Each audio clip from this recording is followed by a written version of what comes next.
Hello guys, आज चाहिँ हामी एकदम इम्पोर्टेन्ट इभेन्ट एटेन्ड गर्न जाँदैछौँ। हाम्रो एल्डर पूर्ण अङ्कलको चाहिँ कान्छी छोरीको वेडिङ हो आज।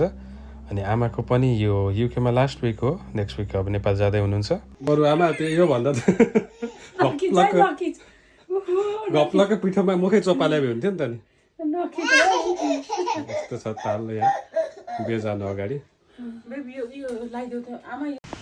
फाइनली गाइस हामी चाहिँ अब बिहेमा हिँडेको छौँ। हामी सबैजना रेडी भएका छौँ।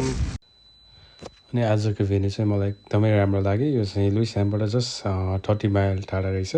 वेस्ट ह्याम भन्ने ठाउँमा एउटा गल्फ कोर्ट रहेछ। यहाँ चाहिँ एउटा रिजोर्ट जस्तै टाइपको भनौँ न।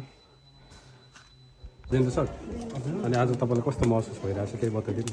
आज ठिकै महसुस भएछ। भेन्यू पनि राम्रो रहेछ। हामी आउनलाई टाइम लाग्यो। बसले चाहिँ त्यो अलिकति कन्फ्युज हुनुभयो, तर भेन्यू चाहिँ राम्रो छ। हाम्रो बुलालाई पनि देखाउनुहोस्।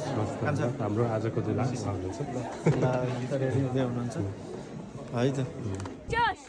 अनि जेनेसिस चाहिँ जहिले नि उसको फेभरेट सिससँग भेट्यो कि हामीसँग आउने त चान्सै छैन।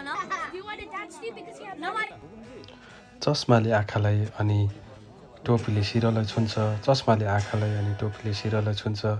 यसरी बिहेमा निम्तो पनि गरेर छाता दिने बिहे चाहिँ अलि बिरलै हुन्छ। हजुर, अलि बिरलै हुन्छ।